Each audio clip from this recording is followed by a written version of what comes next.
we're starting to see some changes in the market here in Northern Nevada. Let's take a look and see what happened for July in the Reno, Sparks, and Northern Nevada real estate market. Let's take a look.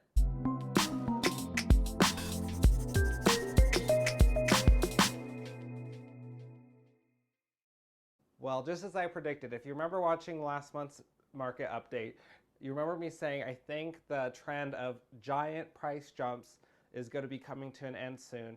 And sure enough, we stayed even from June to July. Now, I can't guarantee that we're not going to see an increase for August, but good news is we didn't see a giant, $28,000 jump for July. So we are noticing some different things in the market, and we're going to dive into that later on in this video. Here's a look over the last 13 months, and you can see we've just been going upward, but we're finally saw a little bit more stable for the last 2 months. Now, if you remember last month's video as well, I wasn't 100% sure what happened for days to contract in June with that big jump, but it did correct itself for July.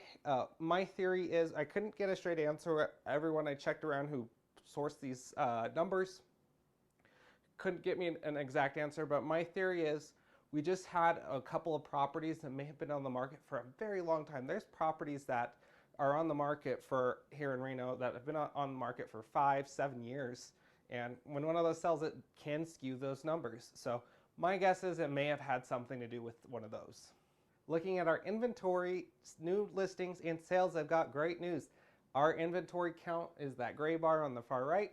Look at that compared to the last few months. We finally are up into the 400s, 450 actually. So we're trending upward. We saw our new listings go up as well. Our sales went down just slightly, but not a whole lot. So that's great news that we are seeing those new listings come on the market, and inventory is going up as well. With that, you see our month supply of inventory went up to 0.7 months of inventory. Still very low, but we're moving in an upward direction, which is good. What's available in your price range? Well, take a look at this. All of these had big jumps for this month. Some of them had 20 to 30 homes increase month over month. So that's great news that we are seeing a lot more homes available in all the different price ranges. New contracts by month, we can see that we went down just slightly for new contracts for July. So we went from 607 to 587. This is a bit down still from July of last year, 745 to this July. So a bit lower, but we'll see what happens. There were a lot more homes on the market last July. Actually, almost 300 more homes were on the market last July versus this July. So that could have something to do with it as well. Looking nationally, you can see that it's trending upward as well, just like Reno. The month supply of inventory is even higher in nationally as it has been traditionally. So 2.6 months, it is moving upward though. Let's take a look at the local markets. Reno specifically, $554,000 median home price. I got good news for most of these slides. Watch that inventory. Most of these have upward inventory, so that's great news for all these markets. New listings up 7% as well, so great news. Sparks hit a record high this month, $500,000. First time ever. Feels like just yesterday Reno hit it, so kind of crazy. It's catching up, it feels like. And you can see, look at that inventory jump, 43%. That's awesome. We need that inventory, great news, and that new listing count went up as well. Heading over to Fernley, price dropped just slightly out there, but inventory climbed just slightly. The new listings dropped, so interesting stuff going on out there. Not as many homes selling at once. You see 69 versus Sparks and Reno had significantly more sales, so you can see there's less numbers that it's more easily able to fluctuate. So that's part of it as well. So interesting stuff though. Heading down to Carson City, it jumped up almost 10% median home price. It's about to hit $500,000 for Carson City. Can you believe that? Well, inventory did jump up a bunch though. 69 homes. That's almost 60% increase in inventory. So that's great. They need inventory down there just like we do up here. Down in Minden and Gardnerville, $570,000 median home price just dropped just slightly, and that inventory jumped up as well. Still 7 days to contract down there. Wow. Always take a look at the condos and townhomes here, and price jumped up here, but look at that inventory. We had a big drop in inventory, 17%. It's the only one that we were measuring that actually went down. New listings did go up just slightly. Now let's look at some national statistics for showings. We use ShowingTime. I've used ShowingTime before in previous monthly market reports, and we use this to schedule our showings for homes in the area. And you can see on a national scale, you can see the number of showings that have been going on has actually been going down the last couple of months. Is this less buyers on the market? Are they holding off? What's this trend? So, but good news is you can see that June of this year versus if you follow that dotted yellow line over to June of last year, we are still higher in showing count now than we were a year ago. So good news is we're still very high. I heard a great analogy of kind of what it feels like in the market. And, you know, we see if you're driving a car down the highway, right, and you're going at 80, 85, and maybe the speed limit's 55, right? We've all been there probably, right? And then you see that cop and you slow down to 55. It feels like you're going super slow, right? Well, you're still going 55 miles per hour. You're going fast still. Well, that's kind of what the market seems like it's doing right now. We're going to a more healthy pace. It just feels like the market's dropping a lot faster than it may be. So that's a great way to kind of think of where we're going right now. And so if you have questions on that and where we're going, reach out to me and I'd love to go over that more with you. Now this may bring up the question, are we in a housing bubble? Yes, I said the B word. And let's talk about those risky loans that were made during the bubble pop last time. Now, back in 2006, you can look and see the mortgage origination, so basically loans that were made during the year of 2006. There was $376 billion worth of mortgages done that year that had credit scores under 620. So kind of not the best credit score. While you can still buy a home with that credit score, sometimes it's probably more debatable whether they should be getting a mortgage right now. Well, take a look and fast forward to 2020 last year, and there was only $74 billion done. So significantly less risky loans being done in those two different time frames.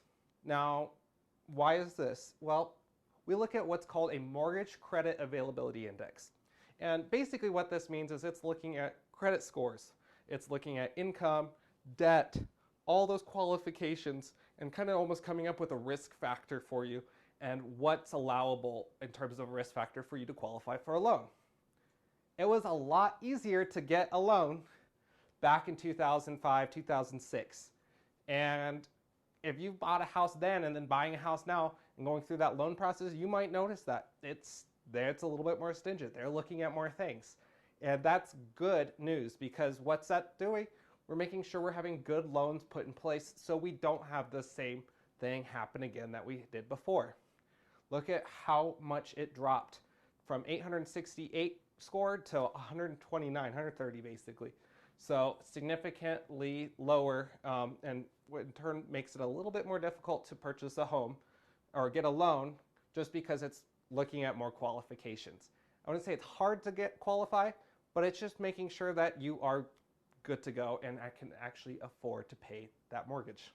Let's talk briefly about the forbearances, what's happening there. We follow along with those. So when the forbearances started to go into effect after in April and May, they were making projections that 30% of all the mortgages were going to go into forbearance. Could you imagine? Well, good news is our peak, we only peaked at almost 8.5% ended up going into forbearance. So significantly less than what was forecasted. Today, where are we at? Only 3.5% of all mortgages out there are in forbearance. Now, if you look at how we've come over the past year plus, you can see we were at almost 5 million homes in forbearance. Now we're under 2. That's great news that we've been coming down that much and we're finally down below 2 million. So a lot of people are coming out of these now. Now, when they're coming out of this, what's happening? Well, you can see that almost half of them were paid in full. That's great news. And 38% of them were already have a repayment plan in place to take care of it, whether they modified their loan or deferred it. So that's good news. Now, we do have a little over 17% that are still in trouble and might not have something, and we're going to watch those. Now, the good news is that there's only about 200 to 300,000 homes that are probably going to have to may go into foreclosure or some type of short sale or something like that due to what's happening here. And basically what that means is, you know, no one wants to see that. It's not a good thing.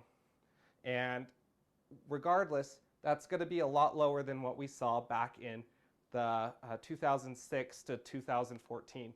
And actually, you can see that right here, 9.3 million households went through that then. So when you compare them, it's going to be a big difference. And so, again, we never want to see someone's home get foreclosed on. It's awful to see. But when you look at it in a perspective of, is this going to change how our market is? I don't see any dramatic change that's going to happen in our market. Our market's going to, with our low inventory levels, we're going to be able to absorb any homes that go into foreclosure here. Finally, I want to go over what's projected for the rest of the year and into next year in our mortgage rates. And good news is, look at all those threes. Looks like we're gonna stay in the threes for a while, but they are gonna start trending upwards a little bit more. So if you are looking to make a purchase or even sell your home and purchase, you might want to talk about doing that rather sooner rather than later, because you might as well take advantage of those low interest rates. If you have questions about that, let me know. You can reach me. I'll put my contact information in the description box below. Be sure to hit that subscribe button, and if you haven't, check out all my other videos right over here.